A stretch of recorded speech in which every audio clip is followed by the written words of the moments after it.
Good evening, Northern Colorado. This is George, K3SAD. I'm located in Windsor and will be net control for tonight's NCARC TechNet. The purpose of the TechNet is to enlighten amateur radio operators on topics of a technical nature. We will do our best to answer any technical questions to the benefit of all listening. If a subject has never been clear to you, this is an excellent opportunity to find an answer. If anyone feels they have information that will help regarding that subject, please give your call sign and net control will call on you. Reset. This net may be interrupted at any time for emergencies or priority traffic. If you need to use the system for an emergency during the net, say break 3 times in rapid succession and give your call sign. We will acknowledge you and suspend the net until you advise that you are clear. All licensed amateurs. That's new. All licensed amateur radio operators with 70-centimeter privileges are encouraged to check into the net. Club membership is encouraged but never required for participation within the net. Check-ins are requested to count participation, and no checkout is required. This is Kilo 3, Sierra Alpha Delta, net control for tonight's NCARC TechNet. Reset. When checking in, please give your call sign slowly, first alphabetically, then again using the ITU phonetic alphabet along with your name and location.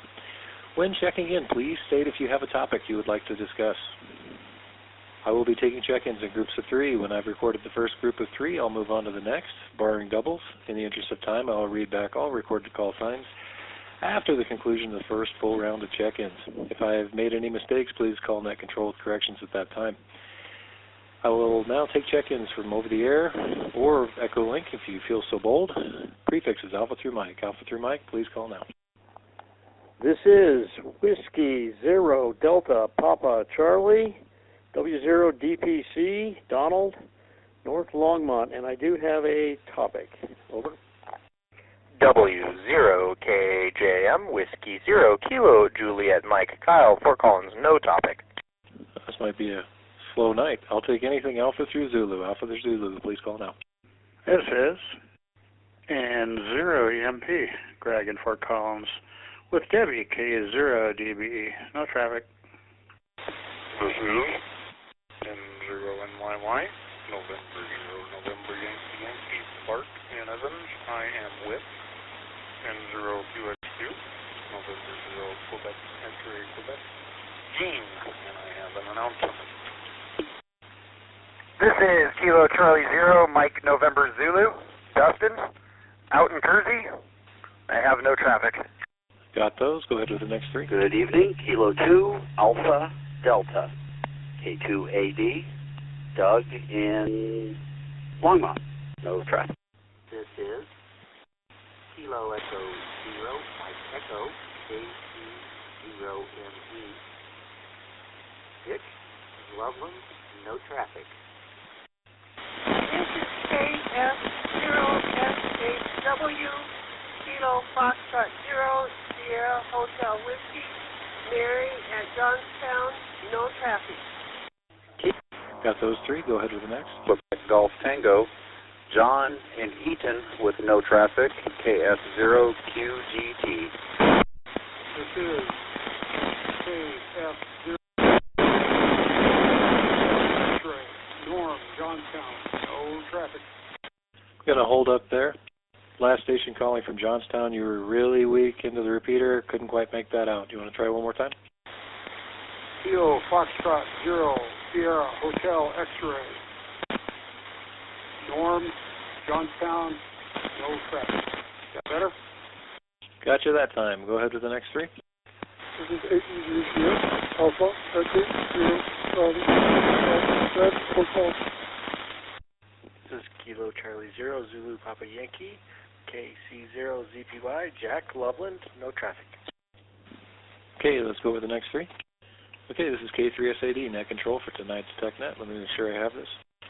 I've got W0DPC, W0KJM, N0EMP, K0DBE, N0NYY, with Gene, K0MNZ, K2AD, KE0ME, KF0SHW, KF0QGT, KF0SHE, A0CF, and QC0ZPY. Anyone else want to check in before we start discussing topics? This is KF0SH X-ray, Kilo Foxtrot 0, Sierra Hotel X-ray. Norm, Johnstown, no traffic. I guess I mumbled the last one. No, I just wrote it down wrong. Sorry about that. Okay, Donald, what's your topic? W0DPC K3S80.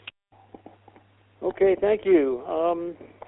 I have a little brother that I'm trying to talk into getting into ham radio, and he finally bought himself a RTL software-defined radio dongle, and he bought himself what I've never heard of for an antenna called a disc cone antenna, which is in fact a disc on top of a cone. And apparently it was invented back in 1945. And I looked it up in my trusty ARRL handbook, and it's not listed. So just wondering if anybody out there has any experience with disc cone antennas.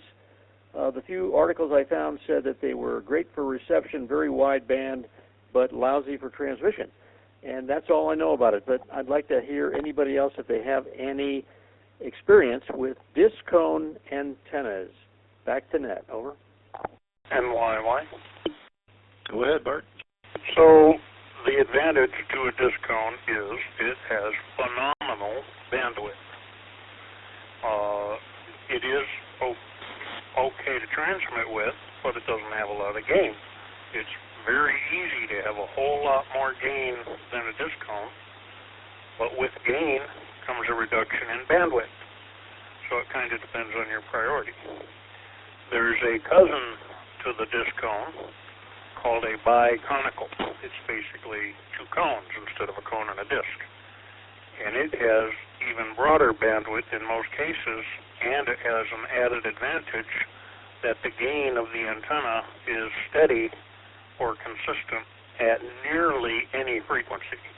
I say nearly because there are designs that vary a little bit. RF test sites, military test sites, and a lot of radio shops will use a disc cone because it has very consistent gain, low gain, but consistent gain, and phenomenal bandwidth. So that's what they're primarily for. If you're out on the edge of the repeater, they're not ideal for transmit. If you're close to the repeater and want tremendous bandwidth, like 2 meters and 220 and 440 all on the same antenna, they're fantastic for that. And 0NYY back to that. Anybody else have input on the disc cone? K3S80. And Jill B&K with a late check-in and a comment. Go ahead. Yeah, I made one of those one time out of some thin cardboard and tin foil and a sheet of aluminum disc, 70 centimeter size, and from up in Bellevue, I was up on a little hill with an HT. I talked to Phil. His call sign just flew away. But anyway, in Loveland, with a disc cone, from Bellevue to Loveland on an HT. Anybody else got any input on this, K3S80? Well, definitely worth a look, I guess. Bart, you said you had a announcement to make. Go ahead, N0NYY, K3S80. Roger, thank you, George. This is the week of the Loveland Ham Lunch at Perkins. This will be on Wednesday, typically starting at 11:30. We're typically in the back room at Perkins. It is much like a TechNet, but with lunch, and you can see people and meet people and get a look as well as a listen. It's a great opportunity to gather together and meet a few hams. It's a great opportunity to bring up questions that you may have, much like the TechNet. And there are typically well over 100, sometimes several hundred years of radio experience sitting around those tables. So, this Wednesday, 11:30, 2222 West Eisenhower, which is Highway 34. And it's kind of a commemorative lunch for numerous hams. I think Charlie Brown started it, and Mark Clark kept it going for a long time. Both of those guys have since passed away. And It's a great opportunity to meet folks both old and new. This Wednesday, 11:30. And 0NYY, back to net. K3SAD for the beat. Which does remind me, hey, today's Memorial Day. So I was kind of thinking we might spend a few minutes talking about some silent keys, perhaps some that served in our armed forces. If anybody knows any, please call K3SAD. Delta Papa Charlie with a comment. Go ahead. I had a friend that just passed away recently. He served in the Air Force. I guess it was probably called the Army Air Force at that time, World War II, on the Hornet, which, as you probably remember, was very active, and I think it was bombed by kamikazes. But anyway, he survived and became a ham radio guy, and ended up giving me all of his old equipment. So I've got a bunch of vacuum tube stuff from my old friend. Kimball was his name. So I appreciate his efforts in World War II. Whiskey Zero, Delta Papa Charlie, back to net. Thanks for that, Donald. Anybody else want to give a tribute to somebody? Call K3SAD. Delta Papa Charlie again. I have another one. Over. Go ahead. This may be where I got my intrigue for radios. My dad actually served in World War II communications, so he was not in a battle zone, but he was in India. I think it was in, I want to say New Delhi, India, because they were flying men and equipment over the Himalayas to supply China to fight the Japanese. So I can appreciate my dad, and he knew Morse code. And so when we grew up, he was always doing Morse code. So I guess he was a communications guy. Over. Well, thanks for sharing that one too, Donald. Anybody else want to pay tribute to somebody before we move on? Call K3SAD. Okay, so I've been discussing let me make sure I have this. Been discussing a little problem at my new work over at a hospital. It has cell towers on the roof, and they're finding that the cell towers are causing some interference with some of the telemetry type equipment for patients on the 5th floor. I was trying to conceive of a way to block the cell signals without hampering them, without having them move off the roof and everything. Throw this out there for open discussion. What would your advice be in that scenario? K3SAD. EMP. Go ahead, Greg. Yeah, now with, even before 5G, there were several different bands that cellular operated on. Now with 5G, there's even more. It might be possible that only one of the bands that they're transmitting on that roof is causing the interference. If the cellular provider could work with the hospital, they could maybe test and find out, possibly switching off one of the bands at that site would eliminate the interference. Otherwise, I would think that the cell site might have to move and zero EMP. Thanks, Greg. Anyone else? So, Greg, if that were the case, how many different bands are cellular towers transmitting on, and how much would that hamper them to shut one off in terms of actually serving the community? Well, before 5G, the first cellular band that we had in this country was 800 megahertz. And that's probably still the most heavily used one. They've added 700 megahertz, or a chunk of 700 megahertz, and 1900 and I think 2100 megahertz. But now with 5G, there may be even more. I haven't even kept up on all the different bands. Wikipedia has an excellent article on all the different cellular bands by country and frequency range. But depending on what band they had to shut off. Well, let me back up. I kind of suspect if they probably, and you might be able to find this out, they probably had 4G towers there. They probably just didn't all of a sudden put cell towers there or cellular antennas on that hospital. There was probably some kind of cellular in the past that I'm guessing maybe was not causing interference, so maybe an upgrade that they did to 5G might have caused the problem. So they might lose 5G if they have to shut off one of the new bands, but still have 4G service.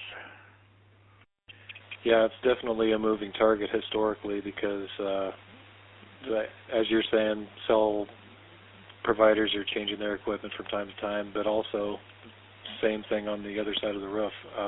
They're changing equipment that's being utilized and then affected, so it's definitely a moving target. Is it possible to determine, like, because basically they're running in the 4 to 10 megahertz range, is there some dead giveaway as far as harmonics goes that would account for it? Again,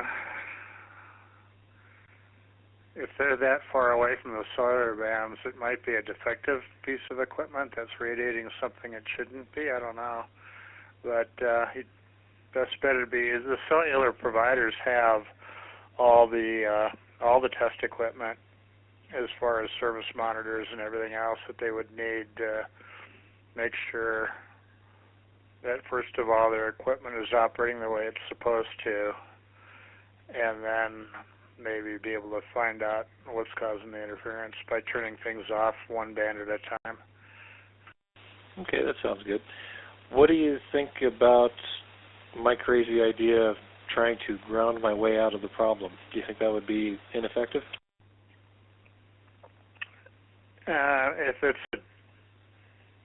If it's a deliberate signal that's being radiated and it happens to cause interference, that's probably not going to help.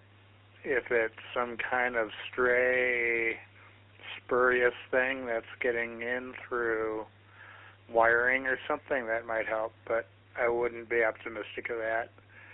It's probably radiated and then getting into your equipment. Okay. Yeah, because I was kind of thinking about, we just were the beneficiaries of a few sheets of copper sheeting, and so kind of in a roll. It's fairly thin, but I was like, I wonder if we could just like pave the roof under the cell towers with copper sheeting and ground our way out of it so it would be reflected off, but I couldn't quite visualize it. You're talking about the 5th floor. Is that the top floor of that hospital? Yes, it is. K3SAD for the beat. Yeah, maybe that would do it. If it's just a little localized area, maybe just reflecting it off so it doesn't penetrate the roof might make enough difference. And 0 EMP. So if you were of a mind to try, how far away from the antenna would you end the grounding? And like what kind of circumference would you be inclined to attempt at the first go? Well, in a case like this, I wouldn't even think of the copper sheets and everything as grounding as we typically think of it down at lower frequencies up in basically the microwave region. I'd be thinking of it as a reflector, and you wouldn't be grounding anything. You'd be reflecting the RF away from the roof instead of it going through the roof. Gotcha. So I wouldn't actually connect it to an equipment grounding conductor anywhere. It would just be floating. Yeah, either way, it probably won't make a difference. You might ground it for safety, but not for any kind of an RF ground. You'd just be putting a reflector under the cell site antennas. Okay. Any other thoughts on this or any other topic? Please call K3SAD. Any other late check-ins? Check-in.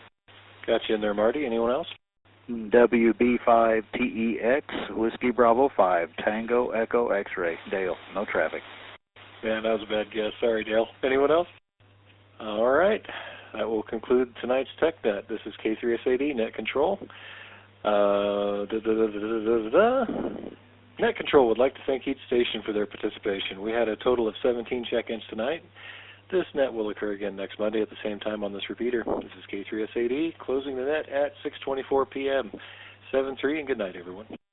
This presentation was brought to you by the Northern Colorado Amateur Radio Club. For more information, visit our website, ncarc.net. Thanks for watching, and don't forget to like and subscribe.